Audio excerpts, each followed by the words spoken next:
Hello, everybody. I'm back with the last chapter of Alice in Wonderland by Lewis Carroll. This is chapter 12, Alice's Evidence. Here, cried Alice, quite forgetting in the flurry of the moment how large she had grown in the last few minutes, and she jumped up in such a hurry that she tipped over the jury box with the edge of her skirt, upsetting all the jurymen onto the heads of the crowd below. And there they lay sprawling about, reminding her very much of a globe of goldfish she had accidentally upset the week before. "Oh, I beg your pardon," she exclaimed in a tone of great dismay, and began picking them up again as quickly as she could, for the accident of the goldfish kept running in her head, and she had a vague sort of idea that they must be collected at once and put back into the jury box, or they would die. "The trial cannot proceed," said the king in a very grave tone, "until all the jurymen are back in their proper places. All," he repeated with great emphasis, looking hard at Alice as he said so. And here's Alice tipping over the jurymen. Alice looked at the jury box and saw that, in her haste, she had put the lizard in head downwards, and the poor little thing was waving its tail about in a melancholy way, being quite unable to move. She soon got it out again and put it right. "Not that it signifies much," she said to herself. "I should think it would be quite as much use in the trial one way up as the other." As soon as the jury had a little recovered from the shock of being upset, and their slates and pencils had been found and handed back to them, they set to work very diligently to write out a history of the accident, all except the lizard, who seemed too much overcome to do anything but sit with its mouth open, gazing up into the roof of the court. "What do you know about this business?" said the king. The king said to Alice. "Nothing," said Alice. "Nothing whatever?" persisted the king. "Nothing whatever," said Alice. "That's very important," the king said, turning to the jury. They were just beginning to write this down on their slates when the White Rabbit interrupted. "Unimportant, your majesty, means, of course," he said, in a very respectful tone, but frowning and making faces at him as he spoke. "Unimportant, of course, I meant," the king hastily said, and went on to himself in an undertone. "Important, unimportant, unimportant, important," as if he were trying which word sounded best. Some of the jury wrote it down, important, and some unimportant.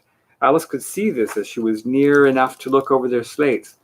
"But it doesn't matter a bit," she thought to herself.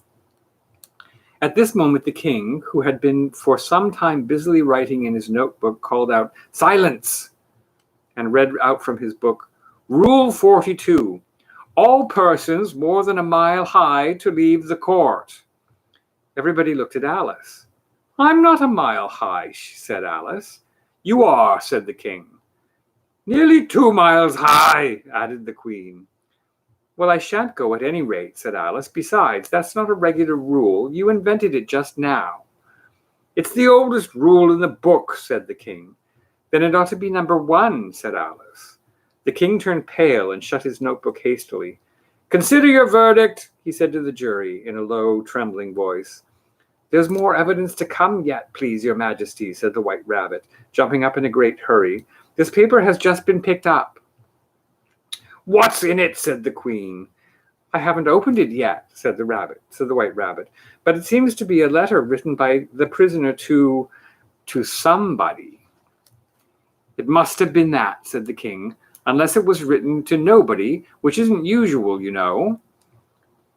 "Who is it directed to?" said one of the jurymen. "It isn't directed at all," said the White Rabbit. "In fact, there's nothing written on the outside." He unfolded the paper as he spoke and added, "It isn't a letter after all, it's a set of verses." "Are they in the prisoner's handwriting?" asked another of the jurymen. "No, they're not," said the White Rabbit, "and that's the queerest thing about it." The jury all looked puzzled. "He must have imitated somebody else's hand," said the king. The jury all brightened up again. "Please, your majesty," said the knave, "I didn't write it, and they can't prove that I did. There's no name signed at the end." "If you didn't sign it," said the king, "that only makes the matter worse. You must have meant some mischief, or else you'd have signed your name like an honest man." There was a general clapping of hands at this. It was the first really clever thing the king had said that day.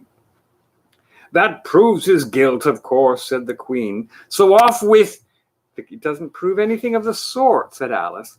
"Why, you don't even know what they're about." "Read them," said the king. The White Rabbit put on his spectacles. "Where shall I begin, please, your majesty?" he asked. "Begin at the beginning," the king said very gravely, "and go on till you come to the end, then stop." There was dead silence in the court whilst the rabbit read out these verses. "They told me you had been to her and mentioned me to him. She gave me a good character, but said I could not swim. He sent them word that I had not gone. We know it to be true. If she should push the matter on, what would become of you? I gave her 1, they gave him 2, you gave us 3 or more. They all returned from him to you, though they were mine before. If I or she should chance to be involved in this affair, he trusts to you to set them free, exactly as they were. My notion was that you had been, before she had this fit, an obstacle that came between him, ourselves, and it. Don't let him know she liked them best, for this must ever be a secret kept from all the rest, between yourself and me." "That's the most important piece of evidence we've heard yet," said the king, rubbing his hands. "So now let the jury, if any of them can explain it," said Alice. She had grown so large in the last few minutes that she wasn't a bit afraid of interrupting him. "I'll give him 6pence. I don't believe there's an atom of meaning in it." The jury all wrote down on their slates, "She doesn't believe there's an atom of meaning in it," but none of them attempted to explain the paper. "If there's no meaning in it," said the king, "that saves a world of trouble, you know, as we needn't try to find any. And yet I don't know," he went on, spreading out the verses on his knee and looking at them with one eye. "I seem to see some meaning in them, after all. Said I could not swim. You can't swim, can you?" he added, turning to the knave. The knave shook his head sadly. "Do I look like it?" he said, which he certainly did not, being made entirely of cardboard. "All right so far," said the king, and he went on muttering over the verses to himself. "We know it to be true. That's the jury, of course. If she should push the matter on, that must be the queen. What would become of you? What indeed? I gave her 1, they gave him 2. Why, that must be what he did with the tarts, you know. But it goes on. They all returned from him to you," said Alice. "Why, there they are," said the king triumphantly, pointing to the tarts on the table. Nothing can be clearer than that. Then again, before she had said this fit, "You never had fits, my dear, I think," he said to the queen. There's the king looking at the queen. "Never," said the queen furiously, throwing an inkstand at a lizard as he spoke. The unfortunate little Bill had left off writing on his slate with one finger, as he found it made no mark, but he hastily began again, using the ink that was trickling down his face as long as it lasted. "Then the words don't fit you," said the king, looking round the court with a smile. There was a dead silence. "It's a pun," the king added in an angry tone, and everybody laughed. "Let the jury consider their verdict," the king said, for about the 20th time that day. "No, no," said the queen. "Sentence first, verdict afterwards." "Stuff and nonsense," said Alice loudly. "The idea of having the sentence first." "Hold your tongue," said the queen, turning purple. "I won't," said Alice. "Off with her head," the queen shouted at the top of her voice. Excuse me.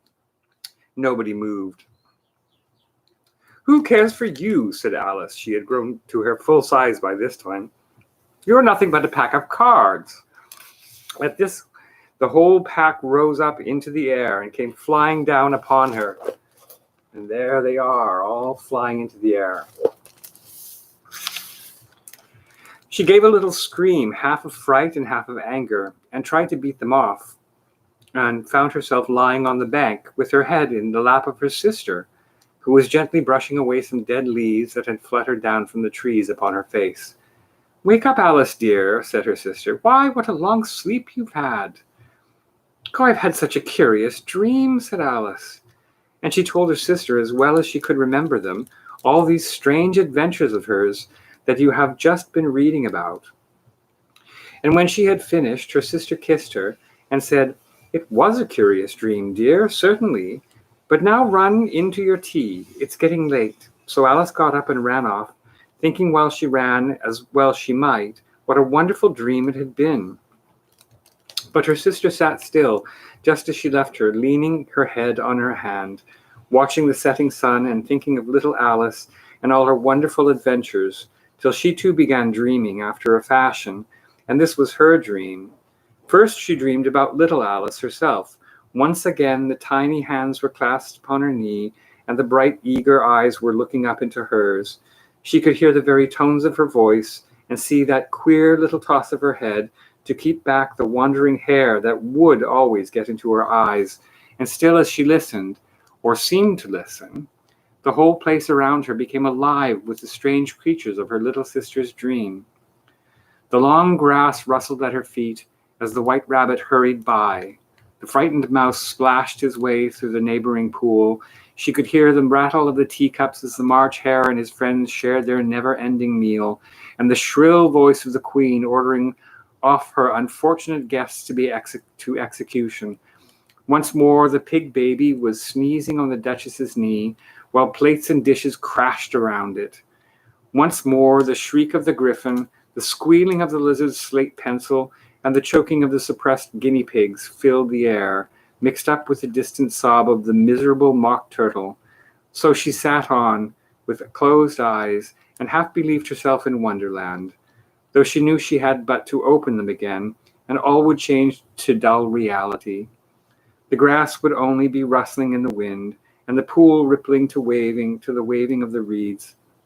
The rattling teacups would change to tinkling sheep bells, and the Queen's shrill cries to the voice of the shepherd boy.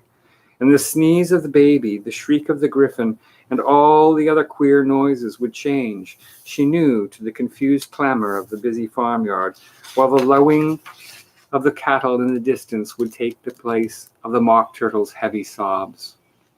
Lastly, she pictured to herself how this same little sister of hers would, in the after-time, be herself a grown woman, and how she would keep, through all her riper years, the simple and loving heart of her childhood, and how she would gather about her other little children and make their eyes bright and eager with many a strange tale, perhaps even with the dream of Wonderland of long ago, and how she would feel with all the simple sorrows and find a pleasure in all their simple joys, remembering her own child life and the happy summer days. And that's the end of Alice in Wonderland. Hope you enjoyed it. In a few days, I will start on Alice through the Looking Glass and what Alice found there. Hope you're all doing well. Again, you can hit if I can point here, like and subscribe. You can hit the little notice bell and find out when I'm posting again. Hope everybody's still being well and safe, and we'll talk to you soon.